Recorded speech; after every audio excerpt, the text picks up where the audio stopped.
We're good to go. So again, welcome to this session focused on supporting a student's transition to college, specifically WPI.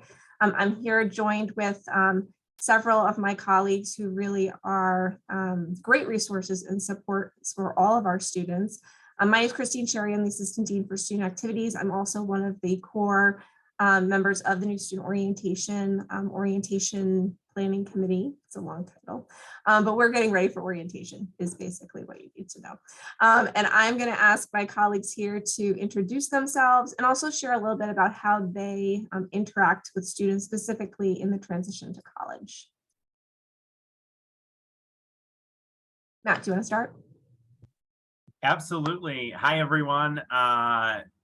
Matt Foster, he, him, his. I am the Director of Residential Services at WPI, and I oversee all of the housing, on-campus housing, and related aspects to that. I work with our community directors and our resident advisors to assist students in their transition to college. So any of our students that live on campus and are not commuting will interact with our office regularly in assistance in transition to college. So we're excited to provide programming, community development, and other aspects like that to help with your transition. Welcome. Thanks, Matt. Charlie, would you mind going next? Sure, thanks. It's Charlie Morse. My title here at WPI is Associate Dean and Director of the Counseling Center. Next year will be my 30th year here. I've been working in the Counseling Center for all that time. And my role here as Associate Dean, I support the directors of health services, accessibility services, and our newest addition is our Center for Wellbeing, as well as acting as director of the Counseling Center. In terms of supporting students' transitions, I wear many hats in that respect. Myself and my staff do get out into the community and do a lot of programming that wants to support students' adjustment, but we're also, the counseling resource here on campus for students who might be struggling. So that's my background. Emily? Hello, everybody. I'm Emily Perlow. I'm the Associate Dean of Students here at WPI. And I've been at WPI not as long as Charlie, but I've been here for about 17 years. And I'm excited to welcome your students to campus and in what feels like the next 3 weeks, pretty much. So I can't believe it's almost August. Through my role in the Dean of Students Office, I help support students who might be bumping up against something that's affecting their success and they're not really sure where to go. Often they make their way to me, or we have a case manager in our office who can also help and support students as well. I also work with Matt with housing, with dining services, support international students through International Student Life as well. And so we really focused on the specific needs of a variety of populations and helping them get integrated. We're going to talk about the Insight program, no doubt, throughout this time that we're together. And that is the first semester your student is here, they'll participate in the Insight program. And there's a sort of 3-person support team that will help support your students. So the resident advisors that Matt talked about, the community advisors, Christine's office helps to train and support in partnership with academic advising, who are upper class students who are helping students sort of get acclimated socially and academically. And then there's Insight advisors who are faculty or staff who serve as that faculty advisor for that first semester. And I've done that role for almost a decade. So I can also answer questions if it's related to academics as well. Great. Thank you all. Emily, maybe we can start with the first question for you. I mean, obviously the transition from high school to college is different. Can you talk a little bit about how that transition is different as we think about the WPI experience in that transition from high school? Absolutely. So some of these things are consistent for any student transitioning, and some things are unique to WPI. A student, as you know, as parents, students are going to come to college, many of them are going to start living with someone, maybe have never shared a room before. So adjusting to negotiating things like what time we turn the lights off and some of those things. There's no one there to tell them that it's time to go to bed. So if they're going to play video games till 4 a.m., you might want to have that conversation with them about how important sleep is.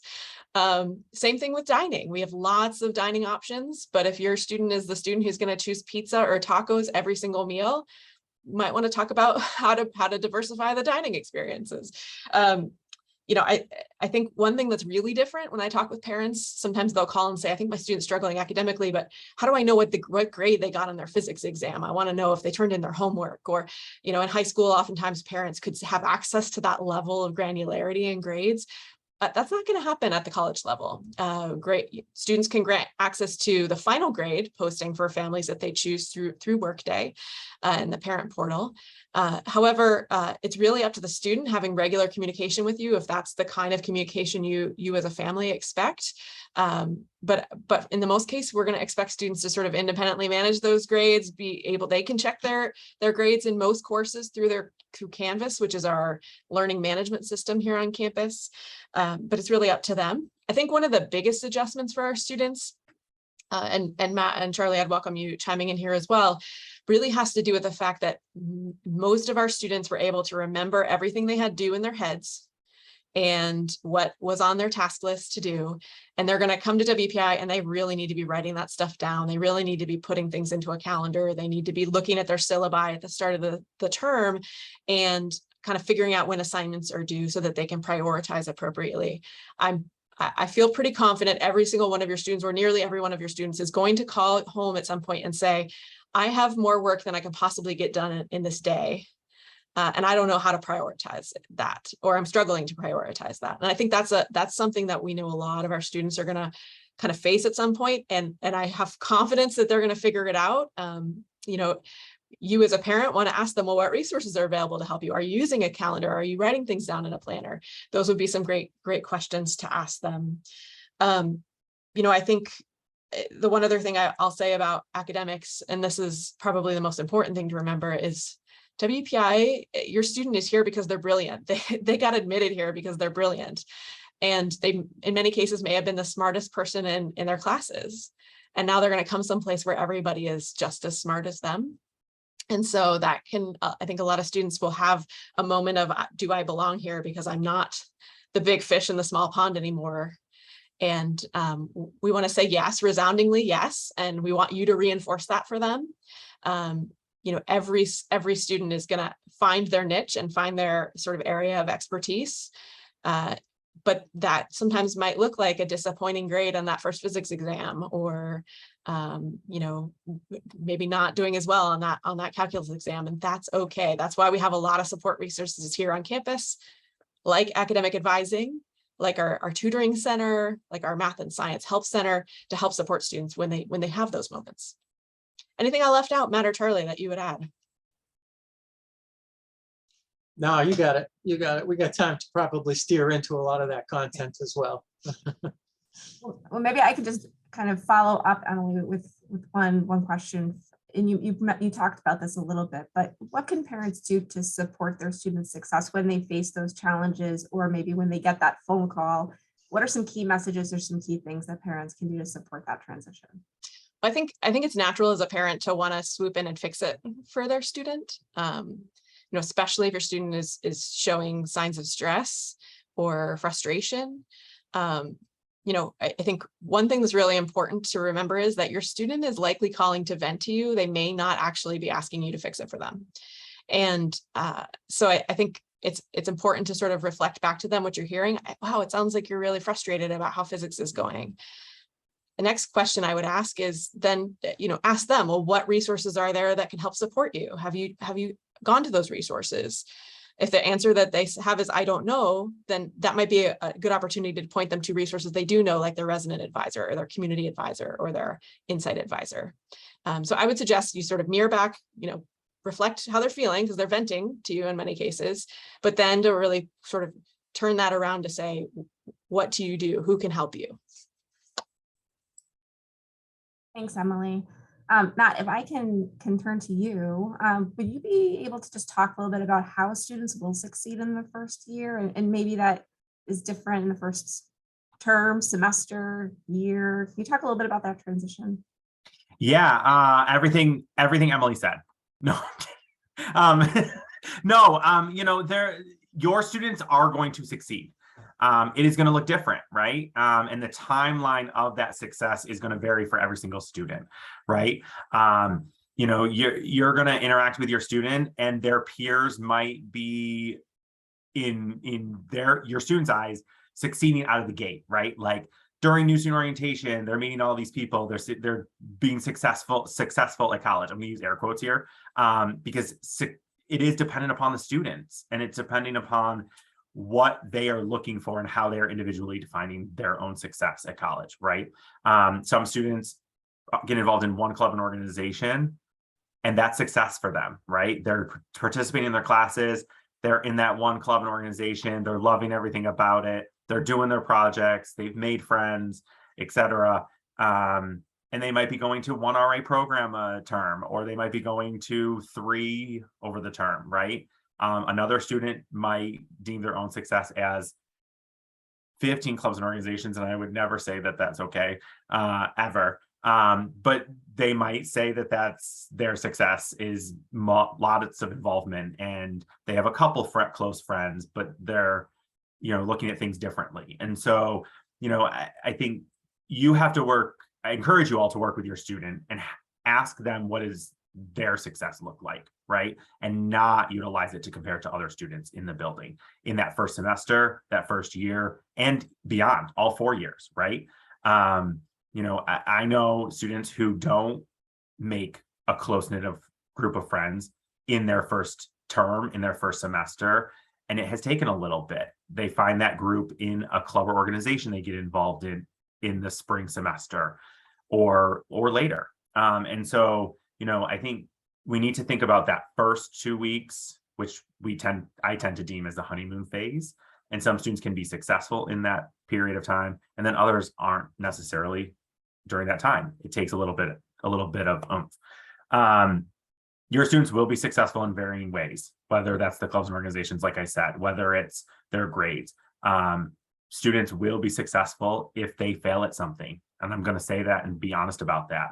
They're going to be able to learn some resiliency, to grow, to adjust. And through that process, they should use all of us.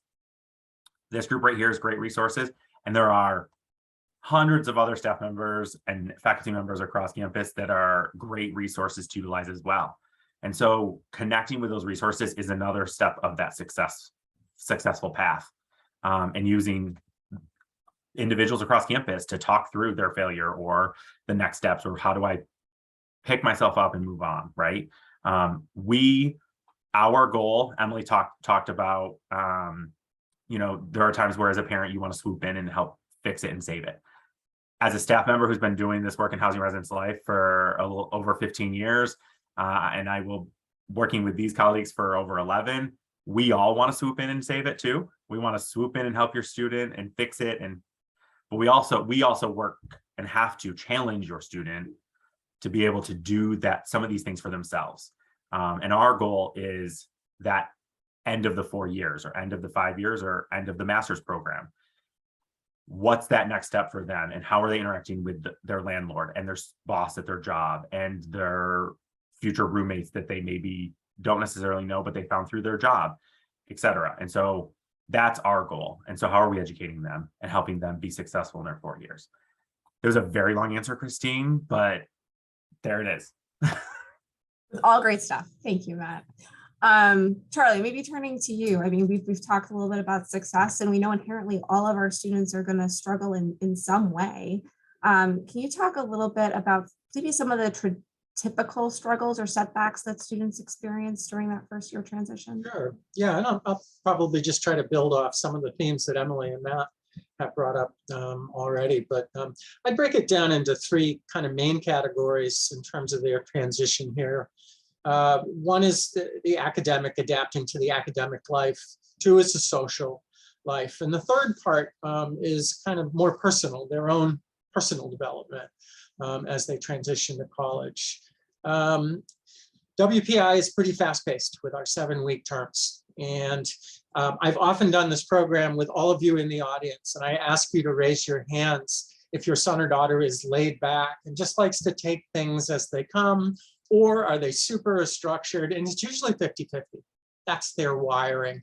Each of those presents challenges in terms of the pace here. For the laid back, they're going to have to get their act together from time management point of view.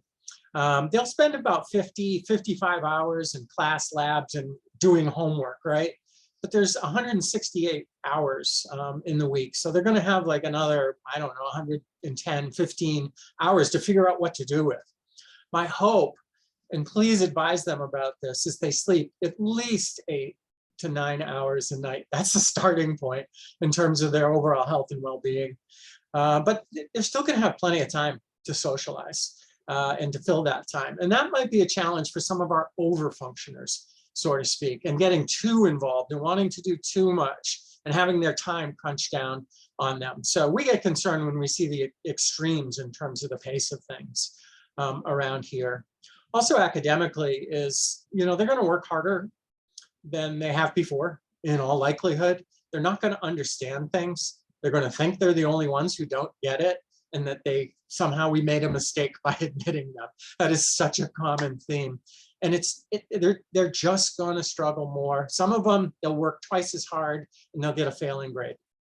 But that doesn't mean that they are failing the class. That is a signal to ask for help.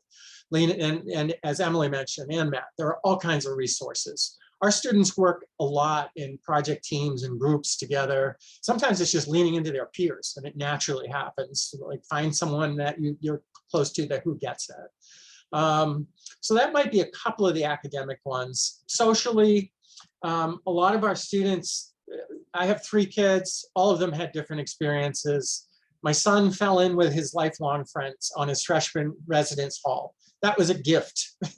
It's just such a roll of the dice. You never know. As Matt said, sometimes it's going to take longer for students to find their people, and that might come to them through academics, clubs, etc. They're going to have to work at it more in a sense.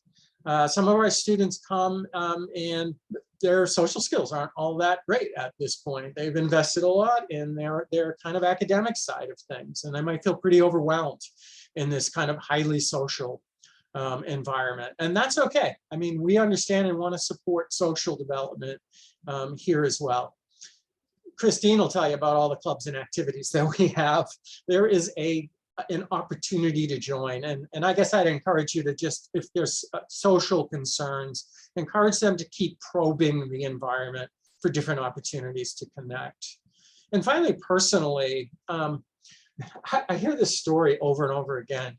Student after student will come to me and say, I'm really struggling. I'm having a hard time. I'm so overwhelmed. I'm so anxious. And I'm the only one. They look around and everybody else looks like they have their act together. Student after student, because we tend to hide our struggles. So, perhaps providing them some resource and some bandwidth to support them with their struggling. Hey, hang in there. It's going to be okay. I have faith in you. It's hard during the beginning. I get it. These are the kinds of supports that might help them with their own kind of personal adjustment. But they absolutely will grow. I've seen it for years here. While they're here, they'll become far more self-aware, independent. They'll come to know themselves in a clearer sort of way. Hopefully, if they feel like they're on the wrong track and studying the wrong thing out academically, they'll feel that they have the latitude and support to shift into a different major too. That can be an important thing as well. So I'd wrap it with that. Thanks, Charlie. And maybe similar to the question that I provided Emily, how can parents support students build that resiliency to kind of come back from those struggles and be able to ask for help? Yeah, I loved Emily's answer. First, it's responding to them, hearing them. Sounds like it's been really stressful for you lately. Just acknowledging that. And if they're struggling, you're going to be scared and probably want to go into problem solving, and that can get tangly. So I'd suggest really listen closely, support, and then ask them about where are the supports on campus? How might you seek out support amongst peers, amongst some of the professional supports, the student supports, RACA, IA, et cetera. So, and RACA, those are peer, resident, and community advisor assistants. The IA is the faculty that is there as a resource for every incoming students. So empathize and encourage them to ask for help. Thanks, Carly. And maybe on this asking for help type theme, you know, Emily, I know you mentioned in the Dean of Students Office, you always are, you know, often interacting with students who are kind of facing some sort of challenge. You know, if a parent gets a call from their student and says that they're experiencing a hardship or a challenge, you know, what are some responses to some tools that parents can use to navigate how to direct their student or to step in and assist if that's really needed? I want to talk about resources in a minute, but first I want to kind of frame something, a way of thinking about this. So, so when I was in college, I would call my parents about once every other week and tell them I was failing out of college. I was never failing out of college. I wasn't even close to failing out of college. You know, and so sometimes the face you're seeing from your student, you know your student best, and you know when they are really sort of in crisis, or when they are stressed, or when they're kind of just freaking out because that's who they are. That was me, right? It got to the point where my parents were like, okay, Emily, you know, but the first few times I called, they were very alarmed. And so I think first it's sort of gauging, where is your student? One of the things I spend a lot of time talking with students about who may come in and say things like, I'm the only one. I'm the only one who's struggling to make friends, or I'm the only one who failed that class or that test. Guarantee that they weren't, and one failed test will not necessarily equal a failure in the course, or an NR in the course. I talked to them about design thinking. So design thinking is this idea, a lot of innovators use it. We certainly use it in engineering for students who might pursue engineering or other STEM fields. It's the idea that rather than one right path to something, so I think students have been raised, you know, you have to do X, Y, and Z to move from first grade to second grade, and then you do X, Y, and Z to move from second grade to third grade, and there's one right way to do it, and you keep up with your peers, and you're sort of taught that. It can lead to something called a fixed mindset, in which folks believe that there's only one right way to accomplish something. And when you get to college, those options broaden so substantially, and the pathways can look 100 different ways. And so when I talk to students about design thinking, it's this idea that if you want to innovate or invent something or come up with a really good idea, often what you're going to do is you're going to get a hunch about something, come up with a prototype, and then you're going to go test that prototype, and it's probably not going to work the first time. And then you're going to come back to the drawing board and you're going to adjust the prototype, and then you're going to go test it again. You know, I think about a classic example of this is Einstein and the light bulb. Think how many times or how many prototypes there probably were before that light bulb actually turned on. And so, not Einstein, sorry. Jordan's making a face at me. Folks are following what I'm saying. And so Edison, let's try Edison. Friday afternoon, I'm gonna blame that on a Friday afternoon. So Edison and the light bulb. So you know, you're gonna prototype several times. And so we think of college, we think of WPI, and the joy of the terms is that you get to prototype every 7 weeks. And even sooner than that, potentially. You take an exam and you didn't go that well because maybe you didn't prepare the way that the professor was expecting folks to prepare. And now you know that, so you can adjust. So encouraging students to think that, you know, even if something's not going well, they have an opportunity to shift, to prototype, to try a new strategy, to go to meet with a tutor and get some study skills tips and try them. And if they don't quite work, come back and get some more. And so I'm going to go to your question about what resources there are. One of the first things I want parents to do is sort of work with your student to sort of open their idea that there's not one right way and there's not one immutable path to success. And sometimes that means going back to the drawing board and adjusting a little along the way. So life is one giant prototype, if you think about it that way. So with that said, I think if your student is really struggling, you want to ask them about some of the resources we've already talked about. The Academic Resource Center, or the ARC. We like acronyms at WPI. You've no doubt picked that up. Math and Science Help, which we call MASH. We have a Physics Help Center. We have a Math Help Center. We have a Writing Center. We have folks in academic advising who will do sort of executive function type coaching with folks around organization or study skills or calendar management. Our team in the Office of Accessibility Services could help point students in to support resources as well. So we have lots of tools and resources. If a student is really, and this is more Charlie's expertise here, but if a student needs some additional mental health support, our counseling center and our counseling staff are excellent resources. So I think those are some things that you can sort of, to Charlie's point, ask, well, what resources are there? Who could support you? Who could help you? And then, I think I just really want to emphasize, you can always, if you're not sure as a parent, you can reach out to the Dean of Students office, or you can fill out our I'm concerned about a student form. And what that's going to do is we're going to try to get your student to come into our office and have a conversation about what's going on, or we're going to have one of our colleagues, depending on what the concern is, reach out to your student and say, hey, come see me, let's talk. And that ideally that person can coach them to access those resources that are going to best support them. Sorry for the very long answer, but I wanted to touch on the design thinking idea. And all great stuff. Thank you, Emily. Matt, we talked a lot about kind of preparing for academic success, but as Charlie mentioned, WPI is a social place. Can you talk a little bit about what a student social experience looks like at WPI? Yeah, I can tell you a traditional, typical experience, right? And that the student gets involved and they make friends and they have that growth and development in their social interactions with their peers. But again, I said it, I'm going to say it again in an answer. It's going to vary from one end to the other, right? And so, I think for some of you, your student is a very extroverted individual. They are a go-getter. They're going to be the first to start a conversation with someone else. They're going to absolutely 100% thrive during new student orientation because they're going to be at the activities fair, signing up for every single club that they're interested in. And they're going to be out there talking to their RA and their CA and, chatting it up at the meals during new student orientation. And so, those students are going to have a great time and are going to thrive. Some of your students might be a little more quiet, right? They may not be that person who's going to start the conversation. I think for those students, I would challenge those students. And as parents, I ask you to challenge your student that when someone else talks to them or starts that conversation, to start to engage, right? Even if it's just a little bit at a time, and start to have those conversations and those engagements.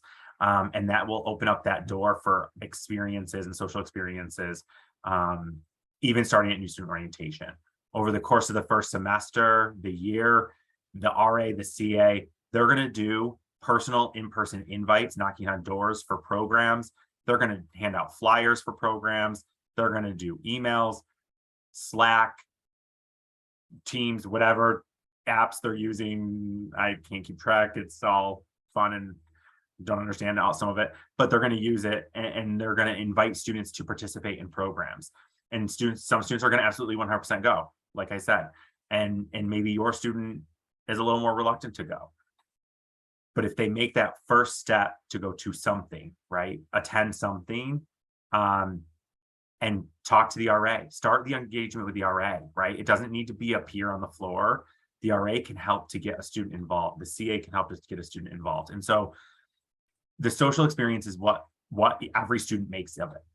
It's what they can hold on to and grapple onto, right? And so we encourage them to get out and get involved. We push them to participate. And if they get that invite, take that first invite, or maybe it's the fifth invite that they've gotten. But at some point, saying yes to something, right? Make it a day of yes, a year of yes, whatever they need to do to maybe participate in that first event that may spark them to get involved. And so, and if I'm going to say, if they have issues and they have concerns, Emily mentioned the students of concern form. If you think that your student is really struggling or that they're struggling making connections, etc., have the RA, resident advisor, or the CA, community advisor. Saw a quick question in there what the CA and the RA are, but the RA is the resident advisor, CAs are community advisor, and those are upper class peer leaders that are there to help support the students.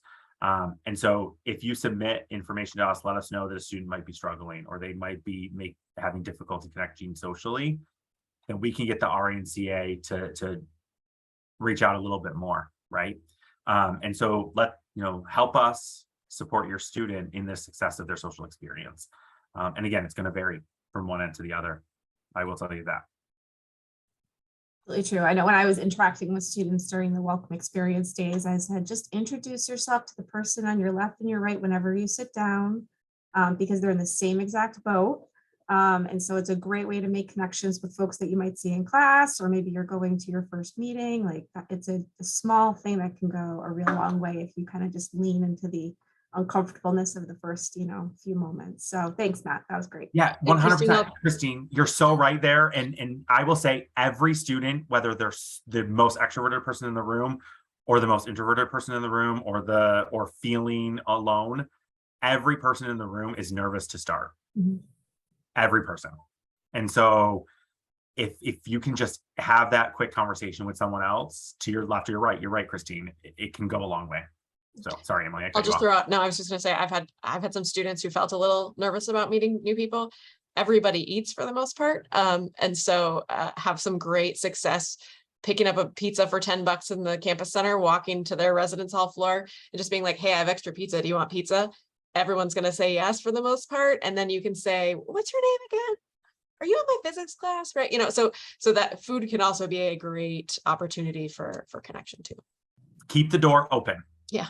Even if you don't want to be that person that delivers the pizza to walk around the floor, if you are the person that's going to stay in your room, leave your door open, encourage your student to keep their door open, because that person with the pizza or with the extra goldfish or the extra something that's going to expire in a week and a half, it's going to walk around and be like, hey, I got extra this.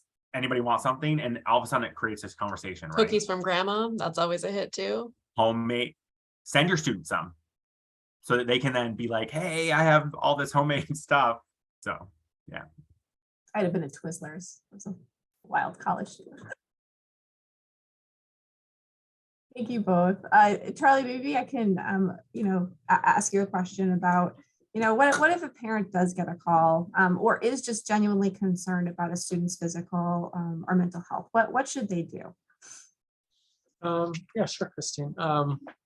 So first, you should know that we have a health center, Student Health Services, on campus that is like a primary care center, and that's part of the student tuition and fees support that. So there's no insurance, no cost, easily accessible, and fully staffed by NPs, nurses, nurse practitioners, nurses, MDs. So that's a good first stop for a student who might have some physical concerns. And then, of course, there's counseling services, which is staffed by, we have approximately 17 clinicians here. We're pretty well staffed. We grew a lot last year.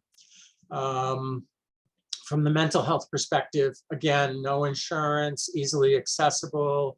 You may have heard a lot of stories about campuses where students can't get into counseling services. That is not the case here. Students can call us and they're going to be seen within, depending on how busy their schedules are and how busy we are, we're going to get them in within a day sometimes, or certainly if they're really stressed about something, if they're in crisis, we're going to get them in immediately. We also have an after-hour crisis phone line that is off a phone tree of our main line. So students have that 24-hour clinical support, if you will. So if you're concerned, we can partner. You can call my center, the SDCC. Emily mentioned before, you can call the dean's office. They're kind of that more global, right? But if it's a specific kind of mental health type of question, concern, you can also call the SDCC, Student Development and Counseling Center, or Student Health Services if it's a physical concern. Let us know, share what's going on. We'll partner with you. We will go as far as to reach out to your son and daughter. What we do not do is like random reach out, like that phone call. If you say, I want you to reach out my son, but he'd be really mad at me if he knew I was concerned about him and reach out. That just doesn't work. It just isn't practical. It doesn't work, but we can figure out the right way to handle this as partners. Hey, your mom called. She said you've been having trouble getting out of bed, concerned that you might be depressed. Let's talk. And we send an email to students like that quite a bit, that gentle kind of pull into the center. If you want to follow up with health services or counseling services to say, did they make it to their appointment? I'm going to say, talk to your son or daughter about that, because we have to maintain kind of clinical confidentiality and medical confidentiality. But we will partner with you around any concerns you have. Dean of Students Office, counseling services, health services, these are kind of points of contact for you. Finally, I'll just say briefly, we're very excited that the number one priority in our 5-year strategic plan is student well-being.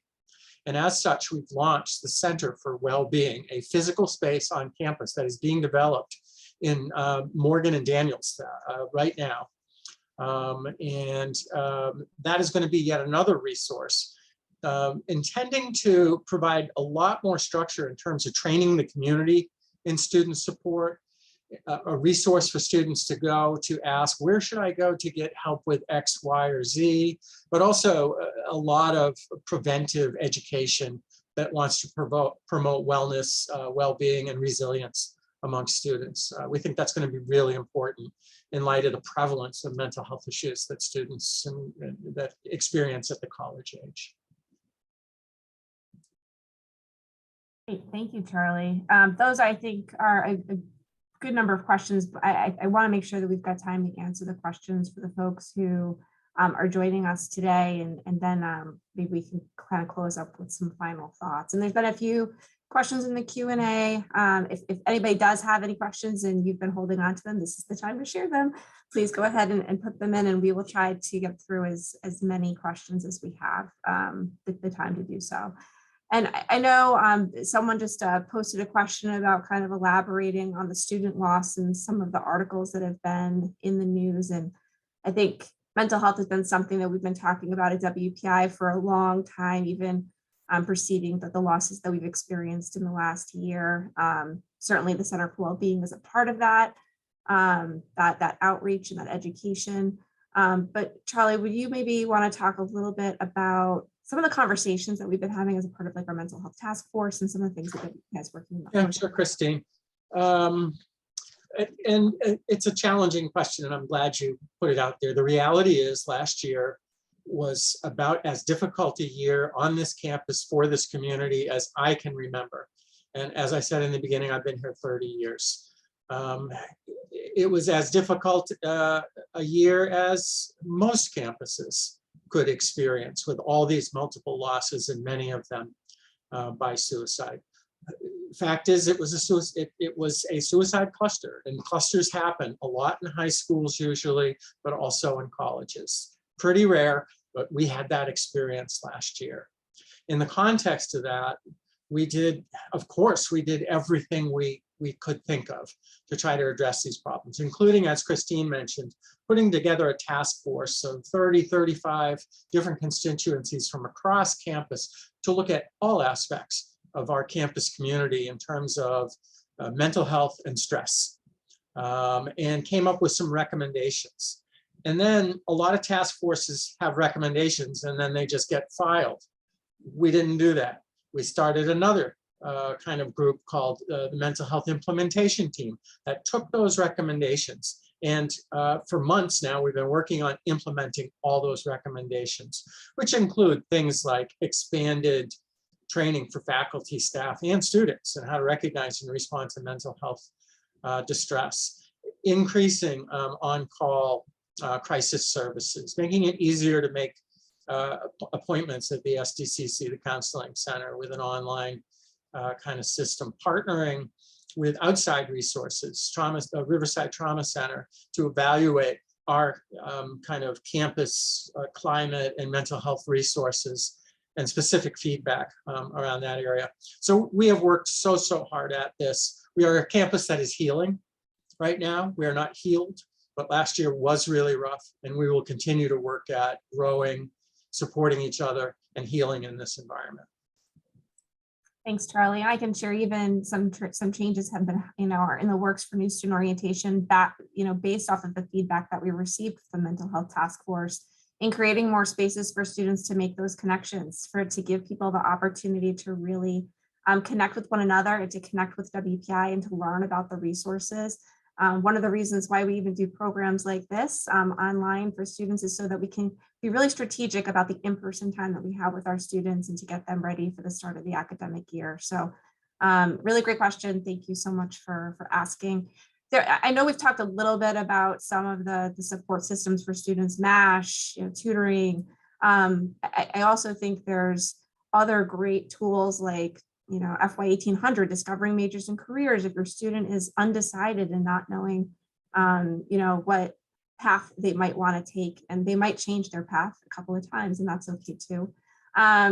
There's also, I think, various support programs that individual departments have. And so I don't know if any of the panelists here know some other supports that or channels for students to seek that support within their academic discipline that maybe I'm not thinking about right at the top of my head.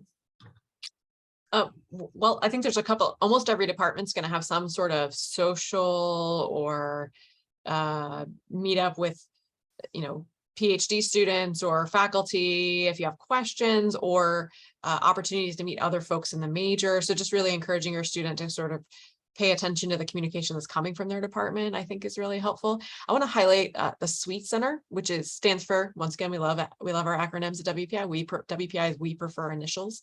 The SWEET Center stands for Supporting WPI in Equitable and Effective Teamwork. And so if any students are taking the Great Problem Seminar, which is a project-based course right when they start, or they might be working in projects in any of their other courses. And inevitably, any of us who've ever worked on teams, sometimes they're great and sometimes they don't function as well as they could. The SWEET Center helps provide consultations to individuals or to a team about how they can improve their overall communication with one another and their success as a team. So that's a cool resource that's new in the last about 3 years. Great, thanks. I'm going to stay on the resource train for a moment, Emily, and wonder if you might be able to answer us this question. There's an inquiry about if students will receive a flyer or a magnet with information about resources on campus. Yes, I know we're excited. I know. Yeah, okay.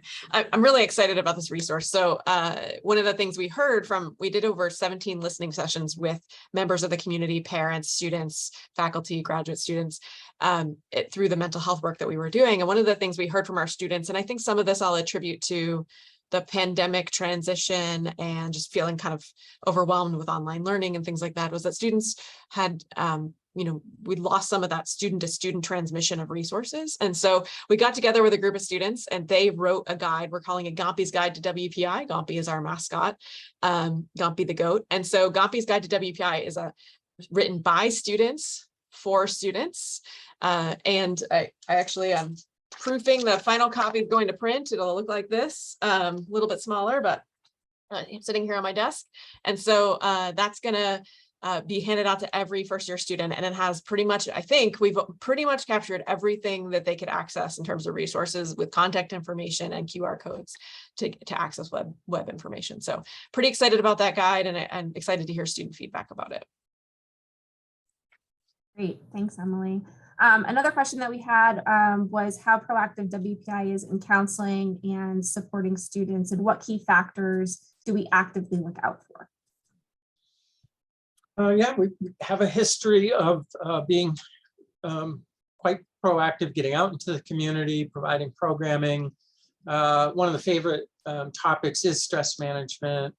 Just about all the staff here at the counseling center have at least a basic understanding, if not advanced, meditative types of practices, and teach that within the community. Our new director of the Center for Wellbeing is a certified meditation teacher and has already started teaching units of Koru on campus. Koru is built for college students. It's a 4-session built for college students, intro to mindfulness meditation. We're going to see that expanding a lot, and that will be for credit, actually, for a PE/wellness credit. We work with student groups upon request to go into, to do programs about relationships, about time management. We really like to have that contact with students in a proactive sort of way for two reasons. One, it's a more efficient way to get a lot of that information about kind of self-management, coping out into the community. Two, it helps introduce the community to my team. So that it's not so like weird to be going to the counseling center. They have a connection, they've seen someone. The Center for Wellbeing will expand this incredibly. That is what it is all about, proactive interventions. One example is we're instituting an evidence-based social belongingness group this fall for incoming students, peer-led. But the program itself helps students connect with depth, not just surfacey kinds of connections, but facilitated conversations that help students connect with depth. And one of the things we know is that one of the key variables in mental well-being is a sense of connection within the community. So that's just one example of one of the many initiatives that will launch out of the Center for Wellbeing to try to be more proactive. Christine, I would put in this category also our student staff play a huge role, both the RA, the resident advisor, and this community advisor in helping to support students and help to be a little, proactive in how we can help connect with a student before things go too far, right? And so that avenue happens through the care network, typically, the care program, right? And so that's our we have a licensed social worker who is our case manager for the care team. And so there are the student of concern forms that come in. Sometimes those are student staff members submitting. It might be a parent submitting, it might be a faculty member, it could be another student that lives on the same floor. Sometimes, and then the other avenue is the RA and CA could report through their supervisor. And so that information would come into the care team, and then that student would be brought up as a topic of conversation about, what's going on, how do we support, who might be a best person to reach out to that student and start a conversation. And sometimes it might circle back where maybe it is the RA who's the best person to connect, or the community advisor, CA, or it might be a professional staff member in my office. It might be someone from Dean of Students. It might be someone from Christine's office in student activities, because we know that they're a senator in student government, or, there are different avenues. And so that's where that group of professional staff that come together for care are very helpful and essential in kind of hitting some of these areas of focus early on. Some of the key things that we look out for and things that I work to train our student staff on is changes in behavior, right? We meet a student, we see a little bit of who they are from the start during new student orientation, interactions we've had with them on the floor. And so if we see kind of a change in behavior, or they start to become more secluded when they've been super involved and outgoing and that sort of a thing, those are important factors for us to think about. What something's happened to create a change in behavior here. Are they what's it look like with conflict with their roommate? Are they being a little bit more confrontational? Are they being not interacting with their roommate at all? Those are things that definitely spark something for us. And so we will look at changes in behavior, changes in attitude, and that would become a topic of conversation for us to think about ways to reach out to that student before it gets a little too far. And then with that also, I know there's another question about a shy student. I would kind of lump that into this category as well. If an RA or a CA or a staff member sees that a student is shy, as I said earlier, they will work to reach out to those students and do those personal invites and try to pull them to a program or have them attend something, start to learn what their interests are. If they're interested in Legos, the RA and CA are going to say, hey, have you thought about going to Lego Club? They have an open build on Sundays from 2 to 7. I think it's 2 to 7. It's Sunday afternoons. Have you gone to that? Have you thought about going to that? Hey, how about I go with you for this one time and introduce you to a few people? I know a friend who goes. And so we try to help get students connected that way. Not always, doesn't always happen, I will be honest, because that student might not be interested, and they may say no repeatedly. And so we try to do that. But I think as a parent, we would ask you to push your student, like I said before, really push them to maybe accept that 5th invitation, that 6th invitation. At some point, if they say yes, that could be such a positive future opportunity for them. Mhm. Matt, I just want to add one additional piece, which is one thing I really value about the WPI community is that maybe it's by virtue of the STEM students we have, everyone likes to solve problems. But I think our students are pretty good about raising concern about a friend with someone, like whether that's the RA or, walking down to SDCC and saying, hey, I don't know how to help my friend. What do I do? So I think we often will hear that a student might be struggling from the roommate or the best friend or other folks. And so that's one thing I think is really special about WPI is that we do see that kind of behavior among peers, taking care of peers and reaching out or like physically saying, hey, roommate, come on, we're walking to SDCC together. We're going to do this. So we definitely see a lot of that behavior here at WPI. Thank you. I think we do have one more question in the chat, specifically to what training RAs and CAs get. And I think I can speak to the training changes each year, but some of the core fundamentals of those trainings is how we support students, both in real time and thinking about where students' frameworks are when they're first coming to college. Thinking about how to keep an eye out for the shy student, how to make sure connections are being made within a group, how to support and engage students in having challenging conversations with one another. And then also, making sure that students are informed about resources and coming to programs and how to plan an effective program. Those are some of the things that the CAs, at least I can speak to the CA training, how do you build an inclusive team, an inclusive floor, an inclusive community, and work with the resident advisor and the insight advisor to make sure that the first year transition is a successful one. And Matt, I don't know if there's anything else that you want to add from the RA side, knowing it's a residential training too. Yeah, I mean, I'll just talk a little bit about kind of logistical pieces. And we work to have the staff complete some summer modules. The RAs and CAs have different types of work that they do, and so there are different levels of training for both staff members. However, they work together through training. There's some modules in the summer, and then there's 5 to 6 days of training in August that they have extensive training. And so some of those sessions are together as RAs and CAs. Some are separate. And we have members of our Student Development Counseling Center come in and do sessions. Dean of Students comes in and does sessions. There is a care session. We do scenarios, role play scenarios, a lot of role play scenarios where they act out stuff. And so we are continuing to enhance those programs and work on them. I will say specifically, Charlie mentioned the mental health implementation team earlier. I'm on the student life committee in a subcommittee focused on student leadership training specifically. And so I'm helping to work on enhancing some of those programs, some of those training sessions and workshops. And so I know working actively with Christine and her team on what that looks like for the community advisors and RAs. So we're always enhancing and the bulking up, but we're also looking at what can our professional staff respond to and be trained in as well. Great. Thank you so much.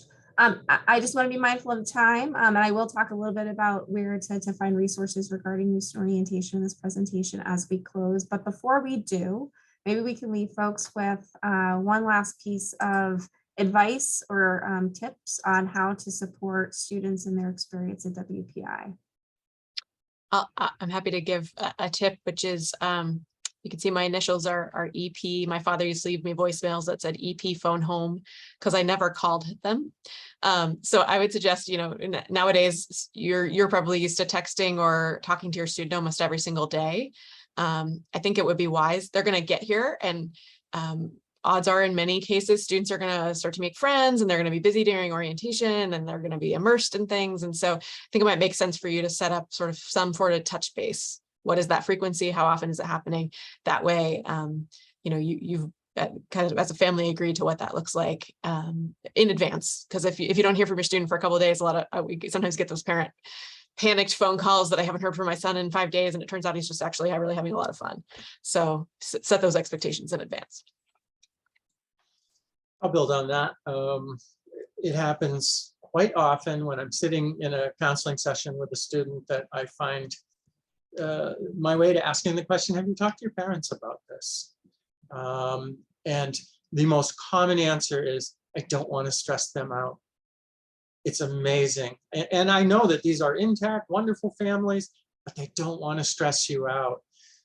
So when you have those conversations with them, open-ended questions, maybe even probing a little bit along, what do you find the most challenging about being there? What are the things that stress you out the most? Just opening that up as part of the conversation. And it's really kind of renegotiating your relationship in a way as they move into this space, and kind of beginning to kind of set the stage about what it's going to be like to support them as adults as they move into adulthood. I'm gonna say listen, clarify, and support. Listen to what your students are saying when they call you, when they email you, when they text message. Clarify what they need from you in that moment. It may just be a vent session, as Emily mentioned earlier. It may be advice and whatnot, and support them through maybe some of that advice. Have you talked to your roommate? Have you talked to the person that you're having a conflict with?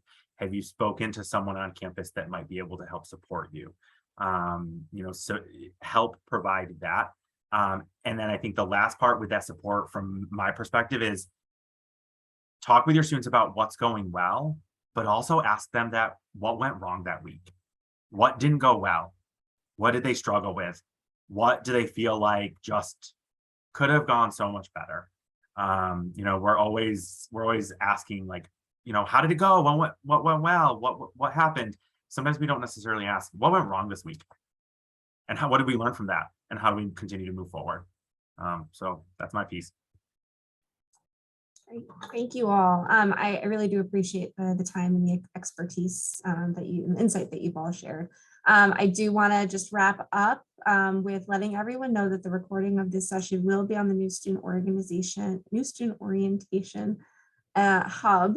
As I did in late June, I will be sending another email out to students and to families within the next week or two, getting you ready, and myself and all of us ready for orientation. And a part of that will be sharing hopefully a direct link where all of those sessions will be posted online. We're just working with the IT team now to make them viewable for you all. And so those will be available both on the hub for parents and students, as well as the NSO Canvas site for students and their insight teams. If anyone has any questions or concerns, again, please feel free to reach out. You can email wpinso@wpi.edu, and that goes to the core planning committee, or you can reach out to me. Please feel free. Hopefully we'll also see you at Family Weekend, September 16th through 18th. Registrations are open through Labor Day. So if you have any questions, we hope to see you on campus. We thank you for your partnership and look forward to working with you to support your student and their success here at WPI. So again, Emily, Charlie, Matt, thank you for sharing your time and talent with us, and wishing everyone a wonderful rest of your day and weekend. We'll see you soon. Thank you so much. Bye-bye.